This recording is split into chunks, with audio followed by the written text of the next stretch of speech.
Some of the best 5 episodes in the last few weeks of Zeztz. We are 14 episodes from a normal conclusion of a Rider season, and they've already secured the new name, Kamen Rider Myth, which will be the 50th anniversary series. But enough musing for the future. Let's start the recap. We start with 3 having some backdoor dealings with shady code leadership. This will be paid off very soon enough. While all this is happening, Zero meets with Baku in his parents' graves. Zero divulging Code's plans to assassinate him, his family, his friends, and everyone close to him. This infuriates Baku, but Zero shows some sincere concern, and we get some hints of Zero's true relationship with him. As a countermeasure against Code's plan on assassinating them, they do an Elm Street and try to stay awake for as long as they can. They could have used Hypnosil, but Toei can't afford that. Instead, they use plain old freaking energy drinks, which, once the caffeine immunity kicks in, you'll be sleeping like a baby. Baku infiltrates Zero's dream, where he encounters Nemo in a Zeztz onesie. Awesome. And Dark Zeztz. Baku and Dark Zeztz fight and he orders Nemo to flee, only for Shig to kidnap and reveal to her that the nightmares are a product of her subconscious, only being saved by Nox at the behest of the lady. Meanwhile, an intense fight against Dark Zeztz leads Baku to a memory of him and his father seeing the Zeroider for the first time, along with Zero, who helps the young Baku up the motorcycle. In the waking world, Fujimi learns of Baku's pasts of being accident prone. On the money, Fujimi theorizes it to be individual black cases in where nightmare attacks are being fought off in someone else's dream. Left alone, Nemu runs in the dream world and eventually finds the lady's butterfly garden, in where the two share a moment as mother and child. Back in the memory, Baku recognizes Zero saying his catchphrase, hoping that he'll have only good dreams. Sharing that Baku's growth as an agent was his goal as Code's leader and as his father, revealing the memory to be Zero's real dream. The fight against Dark Zeztz continues, with its attacks reminding Baku of the misfortunes that afflicted him throughout his life, calling out Zero for the dangers he experienced, furious at his father for giving his own child to become Zeztz. When I was watching this, I literally called that. I wish I was doing handwritten notes like what I do with my longer stuff. If you're media literate, you'll be able to see the signs pretty well signposted. I really love this episode. This exchange continues on the next episode, with Zero revealing his reason for turning Baku into Zeztz, and the lady reassuring Nemo of her identity, both telling the story of who the nightmares are and how Code is born to their children. Nemu and Baku then confide with each other's situations, as 3 ousts Zero as leader of Code, with a bit of the true side of 3 spilling out. After a meal in the command center, Minami points out that Zero, as Baku's father, may be hiding his emotions to protect Baku from worse nightmares, pointing out that the more he cared as his father, the worst monsters would have come to attack Baku as a child. Furthermore, reminding Baku that even after everything, Minami is still alive. This scene cements to me that Minami is the beating heart of this show. She is one of the best characters here. With this, Baku realizes that Zero was saying goodbye to him specifically, driving him to tears. Meanwhile, we see Zero in captivity, requesting for his phone so he can transfer Code Somnia to 3. Instead, he activates the Zeroider, jumping fast a funny Agito movie cameo. The Zeroider arrives at the command center as Zero's final gift to Baku, proof that he cared for him after all. In Zero's dream-based cell, Sig pays him a visit to just antagonize him. They have an exchange between their beliefs, and Sig walks away while mocking him. Emboldened by Zero's symbol of trust and parental affection, Baku swears to overcome his father's fears, confronting Dark Zeztz in a brutal, violent fight. Baku, heavily beaten and injured, overcomes this enemy by overloading the Zeztz driver, defeating Dark Zeztz in the exchange for his ability to transform. Sig mockingly emphasizing that he will never become Zeztz again. The following episode, Nemo's dream is invaded by Zeke, where he creates a nightmare in Nemo's mind that attack her fans and turn them into nightmares in the real world.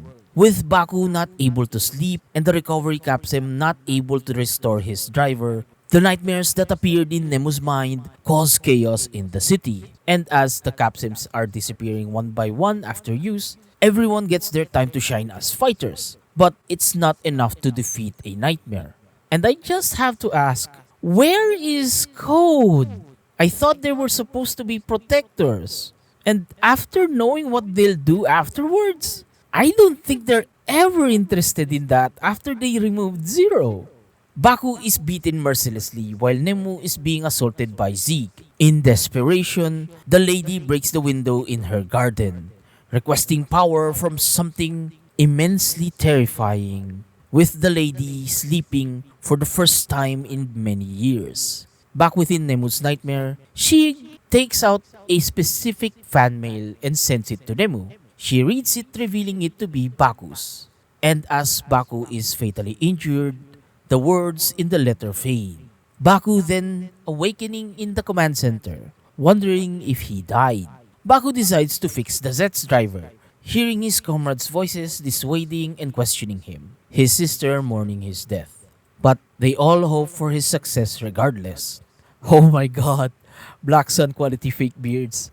In this dying dream, he sees a vision of Zero, but it doesn't speak a word.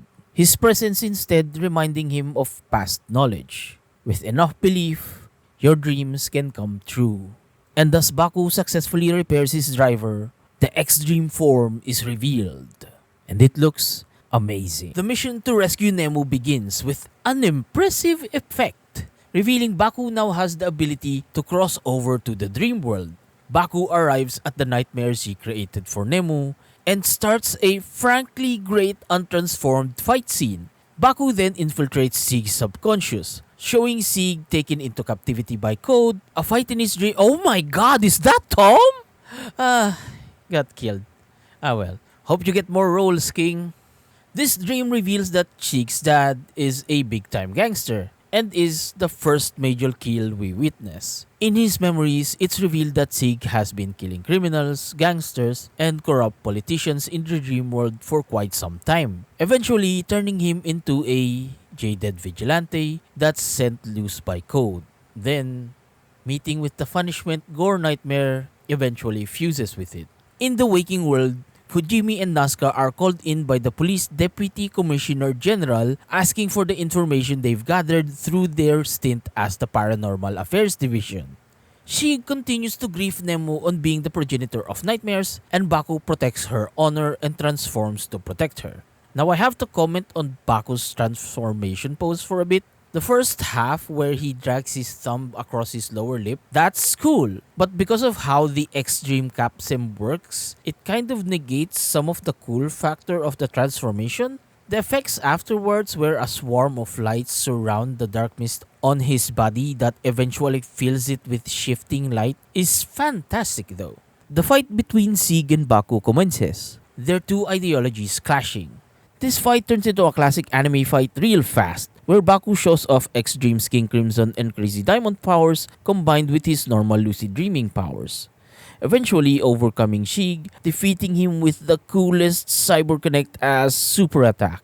As Sig is defeated, he proclaims how much fun he just had and disappears. Nemu's dream returns to normal, Baku reassuring her that their minds are free. Back in Code's base, 3 activates Code Somnia, determined to reconfirm Baku's premonition. After Baku being just resurrected and Nemu being saved from a terrible nightmare, everyone is having a dream of a camping trip, sharing a nice peaceful moment together, even pulling in Koreha, who is there to observe the effects of Code Somnia, deployed by 5, leaving everyone catatonic in their dreams.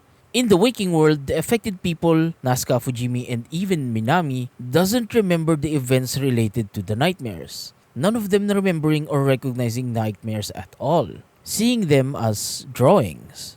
To sum it all up, Code Somnia is a mind-altering weapon, manipulating human perception, memories, and their sense of self. It's an absolutely gross violation of the human mind. 3 also throws in this sentiment that it protects the public peace and prevents panic. But you can't prepare for something you don't know. If people aren't aware of the existence of nightmares, that just leads to more victims. If you know how it works, you know how to fight it. I think that's a Batman quote.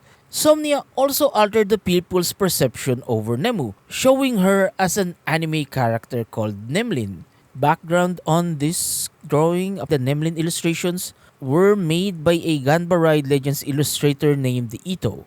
Kureha attacks Nemu, who still blames herself for the damage and injuries the nightmares has done. A self-doubt born from the knowledge that nightmares are born from her mind. But like, she has no control over that?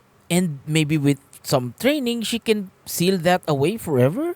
She learned lucid dreaming, and I'm sure like Baku was able to cross over between waking and dreaming worlds. This is something that she can learn someday? A fight between Korea and Baku starts, but she's really no match for him. And after her defeat, she acknowledges that she wants the same world as Baku, where anyone can dream without worry. She is about to tell him about Code Somnia until the Rat Bastard 3 appears. And unfortunately, Koreha gets jobbed again, and this time permanently. Which is such a disappointment. She's killed by 3 with suppressed glee and dies in the waking world as well. 3 wants to act like this supreme protector, but the protector wouldn't use mind control to make 2 random civilians fight like animals to the death. To protect these civilians, Baku gives up his driver and the X-Dream caps him, and 3 puts a gun to his head again. This episode ends in a really good cliffhanger, but we're reassured by the preview that it won't be the same as episode 26. So, these are some of the most impressive set of episodes in this show. I'm a bit disappointed in Koreha being written off, and I don't really think 3 is an interesting villain. Although, if they're taking his character into a maniacal politician like Zero commented, I'd be interested in that direction. Though we also get a peek at another gore nightmare, specifically the one lady summoned in episode 33. So that's something to look forward to. And oh boy, am I glad to see Sig still being alive in the preview. Although Zeztz is still pretty hype and I did get my wish of Zero still being a good guy. But the show balances it out by giving an emotional kick in the nads. I really like that reveal, and Jay Kabira's performance is really freaking good. You can tell that 31 and 32 are my favorites from these sets of episodes. I think it's just been a good month for Zeztz and Kamen Rider in general in terms of show quality. I've also seen the new chapter poster teasing the final arc of the show, and it looks real nice. Although in the preview, did you spot Sig appearing in the command center? In the poster, he's also against 3's side, which is weird. I can see a face turn, but more in the service of I'm here for the lulz. Though I don't want that for him. Him being a second antagonist would be better, I think. Just a dude raising chaos everywhere. That would be fun. I don't know. Hey, whatever's in next week, I'm gonna eat that up. Anyway, that's all I have for now. Gotta work on some other projects. Like, sub, and share. See you in the next one.